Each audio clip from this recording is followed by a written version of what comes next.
Bonjour à toutes et à tous, c'est Donifan, je vous souhaite la bienvenue dans ce premier podcast de la quarantaine en Colombie avec Colombianito. Alors je profite de mon isolement, ça fait maintenant une petite dizaine de jours que je suis enfermé chez moi, pour vous partager un petit peu mon quotidien de quarantaine colombienne. Donc la plupart d'entre vous me connaissent peut-être déjà, vous savez que ça fait maintenant une dizaine d'années que j'habite sur Barranquilla, sur la côte caraïbe colombienne. Et ça fait donc une dizaine d'années que je suis professeur ici, que je vis à Barranquilla, que je suis très très content de ma vie ici en Colombie. Et je me dis, pourquoi pas profiter de cette quarantaine pour justement discuter un petit peu entre français et francophones expatriés, français et francophones coincés aussi en Colombie, parce qu'il y en a certains, qui se sont fait bloquer, qui n'ont pas pu réussir à sortir de Colombie et retourner dans leurs pays respectifs, que ça soit la France, le Luxembourg, la Belgique, etc. Maintenant, c'est très très compliqué de sortir de Colombie. Il y a quasiment plus de vols, voire il y en a plus du tout, peut-être au moment où je publie ce podcast.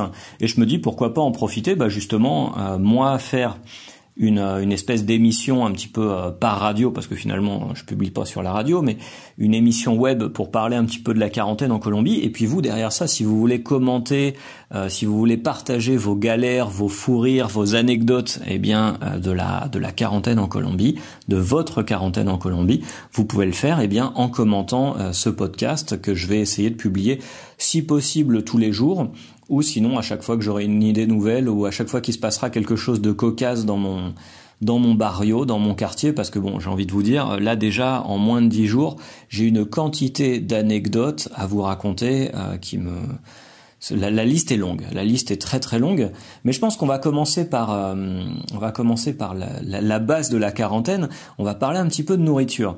Et je me rends compte que le fait d'être français en Colombie, fait de moi, d'une certaine manière, un privilégié pendant la quarantaine. Alors bien sûr, je parle pas du fait que y a des gens qui ont un peu peur de nous parce que forcément, on a des têtes d'étrangers, on est plus blanc que la normale, on a un accent, etc. Donc j'imagine que plusieurs d'entre vous, tout comme moi, ont vécu le fait que si on prend un taxi, si on sort dans la rue, les gens vont éventuellement nous demander ça fait combien de temps que t'es en Colombie, depuis combien de temps t'es là, etc. Est-ce que t'es touriste? Et même si on leur dit ça fait 10 ans que j'habite là et la dernière fois que j'étais en Europe c'était il y a 8 mois, certains vont continuer à avoir peur et nous regarder d'une manière un peu étrange, un peu suspicieuse. Moi ça m'est arrivé il y a la fois où j'ai été faire mes courses et juste avant le début de ma quarantaine, je me suis mis en isolement en avance par rapport à ce qu'avait annoncé le gouvernement. Là, vous le savez certainement déjà tous, le gouvernement a imposé une quarantaine pour tout le monde, un isolement obligatoire pour tout le monde,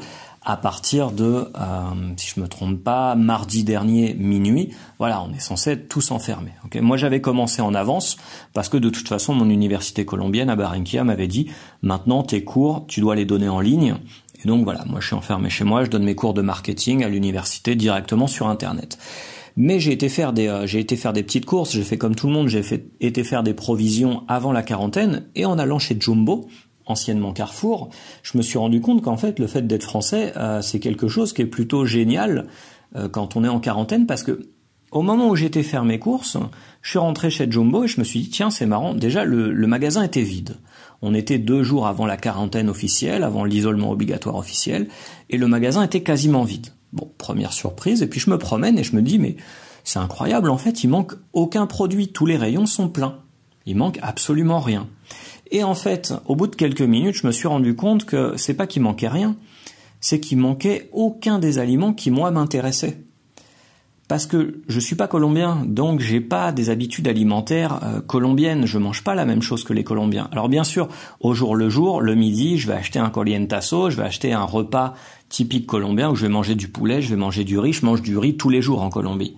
Sauf que quand j'étais faire mes provisions, j'ai acheté des aliments que moi je cuisine en tant que Français, qui collent avec ma culture, qui collent avec mes habitudes alimentaires, et donc j'avais pas besoin d'acheter de riz, j'avais pas spécialement besoin d'acheter de lentilles, j'avais pas spécialement besoin de maïs, de poulet, je suis pas très intéressé par tout ce qui est ce que consomment les Colombiens au jour le jour en fait, les haricots, etc. C'est pas trop mon truc. Moi directement, je me suis dirigé vers le rayon pâtes. J'ai acheté des spaghettis, j'ai acheté de la sauce bolognaise avec une date de conservation relativement éloignée.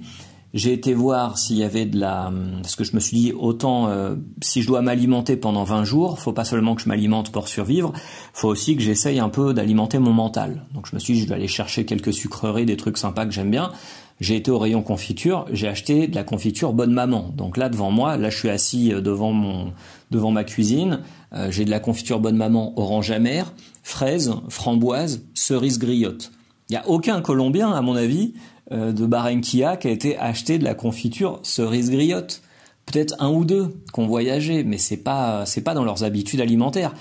Pareil, si j'ouvre mon frigo, eh ben on va trouver de l'emmental, on va trouver du gruyère. Je râpe du gruyère tous les jours dans mes pâtes pour garder le mental et que ça soit pas juste des pâtes au sel. On va trouver du saucisson. Bon, ça je l'avais déjà avant. Et si on revient sur le côté de ma cuisine, il y a une quinzaine de bouteilles de vin, il y a du Montbazillac, il y a du Jurançon, et je sais pas ce qu'il y a d'autre parce que j'ai des étudiants français qui sont venus en Colombie il y a quelques mois, et puis ils m'avaient offert ça parce que je leur ai fait visiter la côte Caraïbe. Et en fait, je me dis, voilà, j'ai de la chance parce que les Colombiens, eux, ils galèrent à trouver du riz, ils galèrent à trouver de l'agua panela, ils vont galérer à trouver des flageolets, des lentilles, etc. Moi, j'ai été faire mes courses d'une manière relativement normale, j'ai envie de dire. Pour moi, ça n'a pas été un problème. Et je me dis, voilà, alors hormis le fait que j'ai une situation de privilégié en Colombie, je suis professeur, donc je perds pas mon emploi parce que je continue à donner mes cours en ligne. Cette chance-là, tout le monde ne l'a pas en Colombie. Je pense que, ceux qui connaissent le pays depuis longtemps, ils savent bien que monsieur et madame tout le monde, qui vendent du café dans la rue, qui vendent des cigarettes dans le barrio, celles et ceux qui nettoient les vitres des voitures au feu rouge, celles et ceux même qui ont éventuellement un travail avec un contrat, etc. Eh bien, il y en a beaucoup qui ont perdu leur emploi, il y en a beaucoup qui ont perdu leurs ressources financières, etc., leurs revenus. Moi, je suis pas dans cette situation-là. Mais donc là, je suis assis devant ma cuisine, je suis assis devant mon frigo et je me dis, j'ai de la chance, mais je trouve ça quand même rigolo. Le moment où j'ai été faire mes courses, comme je vous disais, en fait, il manquait énormément de choses en fait à Jumbo. Il manquait énormément d'aliments et je m'en suis pas du tout rendu compte. À Jumbo, ils avaient remplacé le rayon des œufs par du lait. Parce que les Colombiens mangent des œufs tous les matins, tous les midis, tous les soirs certains. Le riz, alors ça c'est quelque chose que j'abuse peut-être un peu quand je dis qu'ils mangent des œufs matin et soir. Mais la plupart mangent des œufs le matin et du riz, c'est matin, midi et soir. Pour moi, c'est la première fois en 10 ans en Colombie que je n'ai pas mangé de riz pendant 10 jours à la suite. Normalement, je mange du riz tous les midis parce que les Colombiens mangent une petite soupe et ils mettent du riz à l'intérieur. Donc voilà, c'est le genre de choses que je trouve rigolote. Si vous avez des anecdotes dans le même genre, n'hésitez pas à les partager en commentant cette publication. Et puis je pense que c'est un peu l'occasion de reprendre le contact et de se serrer les coudes. Voilà, si vous avez le même genre d'expérience ou si il vous est arrivé des choses un peu drôles, un peu farfelues pendant ces premiers jours de quarantaine, n'hésitez pas à les partager avec moi en commentant cette publication et à les partager aussi avec les autres personnes qui écoutent le podcast de Colombianito. Je vous dis à très très bientôt. N'oubliez pas que c'est très très important de rester enfermé chez vous. Je sais que pour certains c'est peut-être un peu compliqué, je pense que c'est même compliqué pour la grande majorité d'entre nous, mais en fait le fait de rester enfermé chez nous, ça permet à celles et ceux qui n'ont pas le choix de sortir d'être en sécurité. Ça permet à monsieur et madame tout le monde qui sont obligés de continuer à vendre des oranges, vendre des avocats, vendre du café dans la rue ou à faire par exemple leurs devoirs au sein des hôpitaux, à celles et ceux qui sont infirmiers, d'être en sécurité parce que moins de contacts humains nous avons, plus de vies nous sommes capables de protéger. C'est un effort commun que nous devons faire. Donc voilà, je vous dis à très très bientôt. Et si ce petit format vous a plu, vous n'hésitez pas à vous commenter et vous me dites de quoi vous voulez que je vous parle ou quels sont les thèmes qui vous paraissent intéressants à développer. Je vous dis à très bientôt.